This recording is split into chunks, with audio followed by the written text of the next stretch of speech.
Thank you very much. Excellencies, dear friends, on behalf of the participants from the Ethiopian government in these peace talks, I would like to express our heartfelt gratitude to the African high-level panel led by His Excellency former President Olusegun Obasanjo, the AU High Representative for the Horn of Africa, His Excellency former President of Kenya, President Uhuru Kenyatta, and Her Excellency former Deputy President of South Africa, Dr. Mzili, President of South Africa and AU member panel of the WISE. We've benefited from your immense leadership, experience and wisdom over the course of these talks and in helping us get to South Africa.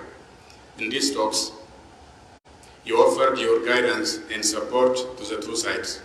We are proud that you've shown the world the reservoir of wisdom in our continent and our capacity to resolve our problems. We are pleased that you accepted to support the implementation of the agreement we've signed today. Your work started with the initiative of the chairperson of the African Union Commission, His Excellency Mr. Musa Faki Mohamed. We applaud his vision and leadership. Commissioner Bankole, Adoye, Dr. Alhaj Sajoba, and their colleagues deserve our appreciation for their tireless work. Our deep appreciation goes also to His Excellency President Cyril Ramaphosa, the President of the Republic of South Africa, and indeed to the people of the Republic of South Africa for their generous hospitality. We are grateful to Her Excellency Dr. Nadeli Pandor, South Africa's Minister of Department of International Relations and Cooperation, for the excellent facilities she put at the disposal of the talks. We are indebted to all her colleagues for putting an extra hours to ensure the conditions are for the peace talks to continue and reach these positive conclusions. We thank the observers, Dr. Wekina Geweyo, the Secretary General of IGAD, Sana Tete, the Special Envoy for the Secretary General of the United Nations for the Horn of Africa, and Ambassador Mike Hammer, the U.S. Special Envoy for the Horn of Africa, for accompanying and supporting these peace talks. We shall count on their continued support to Ethiopia to quickly move towards rebuilding communities affected by this conflict. The level of destruction is immense, and thus that needs are massive. We thank our brothers from the other side also for their constructive engagement to allow the country to put this tragic period of conflict behind us. It is now for all of us to honor this agreement. We must be true to the letter and the spirit of this agreement. The people of Ethiopia expected more than the text of this agreement. They demand peace and harmony. They desire development. They have charted a promising and bright future. The government on its part will take various proactive measures to nurture democracy and inclusive development in the country. Our democratic institutions have started delivering tangible progress. We will continue the institutional strengthening process. We have charted an inclusive national dialogue process to put Ethiopia on an even stronger foundation. In the course of this conflict, we've also witnessed a complicated picture of the relations with various foreign actors. Our sisters and brothers from Africa remain true to their principled stance that Ethiopians must own and resolve their differences. They advised and encouraged us to reach this day. We hope others will learn that such a generous and firm direction is the one to take in dealing with such delicate situations. Friends of Ethiopia deserve also our special thanks. It is now time to revitalize our relations with our partners and put them on a solid footing based on principles of international law governing international relations. We look forward to exploring ways of reinvigorating our ties with all our partners. We thank you all for your patience and support of Ethiopia, and I invite you to visit us and admire the wonders of our country while we keep on joining hands for our future betterment and enjoy also our hospitality of our people. I thank you very much. Thank you very much, my brother Ambassador Red One. At this point is an opportunity to also call on my other brother, the head of delegation for the Tigray People's Liberation Front, Mr. ጌታቸው Reda. ጌታቸው. Thank you, Excellency, Mr. Olusegun Obasanjo, former President of the Republic of Nigeria and Chair of the AU High-Level Panel. His Excellency Uhuru Kenyatta, former President of the Republic of Kenya. Her Excellency Madam Fuzuli Mlambo, former Deputy President of South Africa. Her Excellency Dr. Pandor, Minister of International Cooperation and Foreign Affairs of South Africa. Excellencies, partners, brothers and sisters. I would like to thank the AU and the AU High-Level Panel for having conducted a successful negotiation the last 10 days.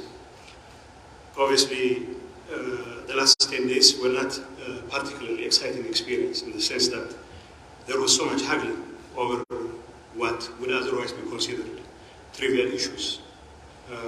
But ultimately, the fact that we have reached a point where we have now signed an agreement speaks volumes about the readiness on the part of the two sides to lay the past behind them and to chart a new path of peace development.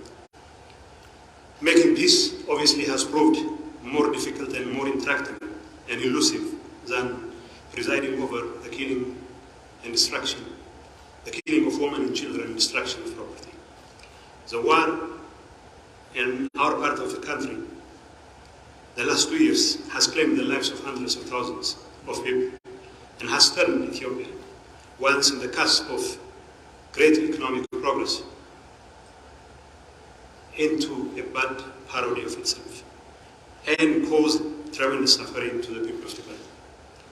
Our people have been killed not only through bullets, but also for lack of food and medicine.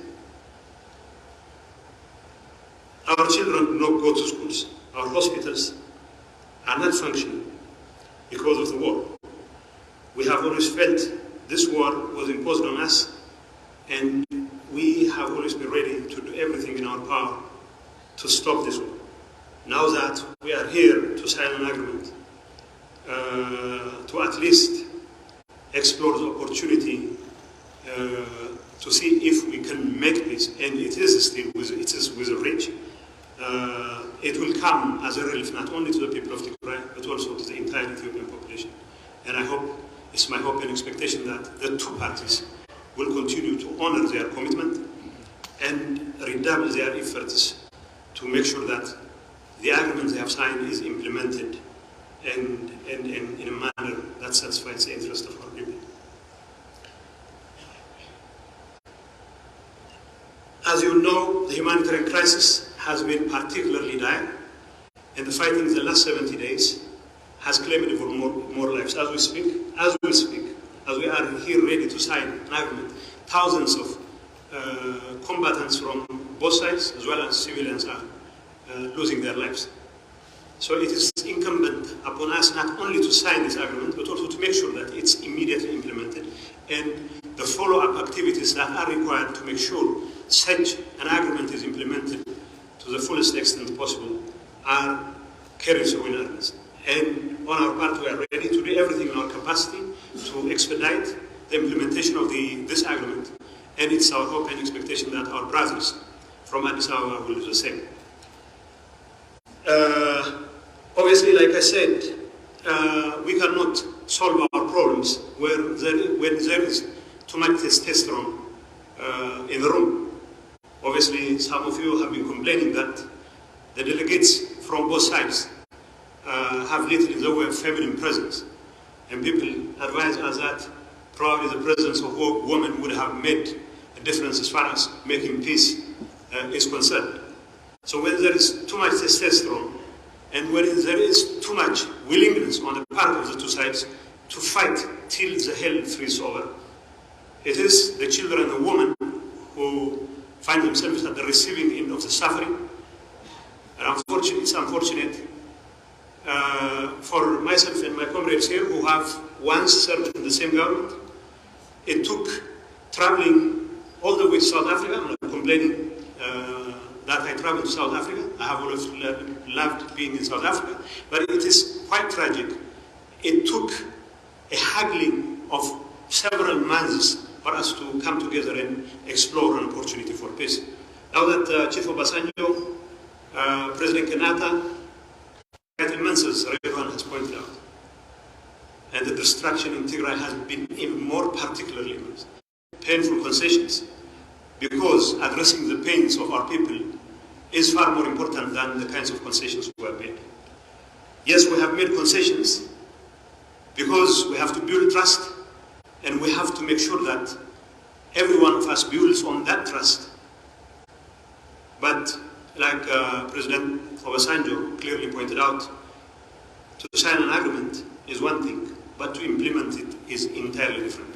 And our focus should be on implementing it, not because we are wary of fighting, but rather because our people deserve every ounce of it.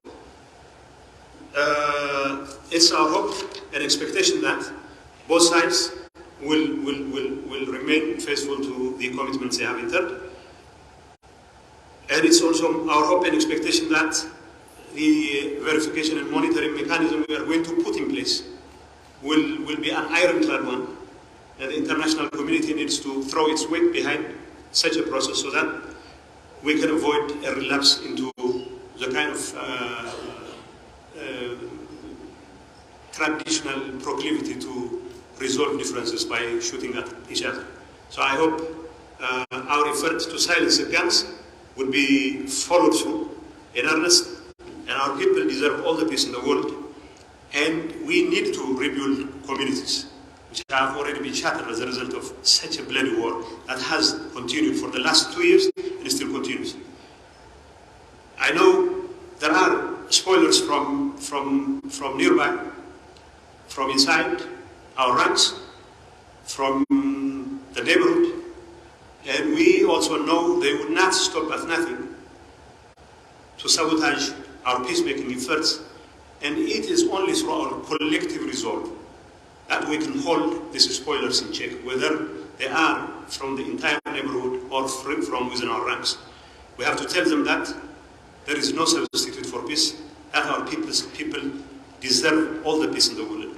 All our mothers and sisters and our children deserve all the peace in the world.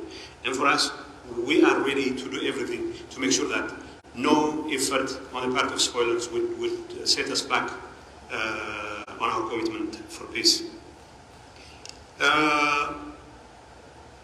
Our decision to silence the guns should also serve as a basis for a continued political engagement that will help us resolve overarching political problems that have bedeviled the nation. And I know as long as we have this pause, as long as we continue to renew our commitments for peace, we still can find it within our hearts to mend fence and to resolve political differences. Ultimately, it is only through political dialogue that problems of political nature can be resolved, and that commitment should always be there. Last but not least, I would like to thank once again all the people who have been involved in making this happen. More importantly, the high-level panel has been very instrumental, and I would also like to thank Hannah Tete, Workna Gawayo, and Mike Hammer for taking all the pain to bear with us while we are haggling amongst each other, not to solve our own problems. Hopefully, they will remain engaged in the entire process, and we have every confidence in the panel and in the African Union and their commitment to carry through their responsibilities, and of course to make sure that our agreement which we are signing today becomes implemented and to the fullest extent possible. Let's take this opportunity to once again rededicate ourselves to rebuilding our communities and to seek political and peaceful solutions to the problems that our communities face. Thank you.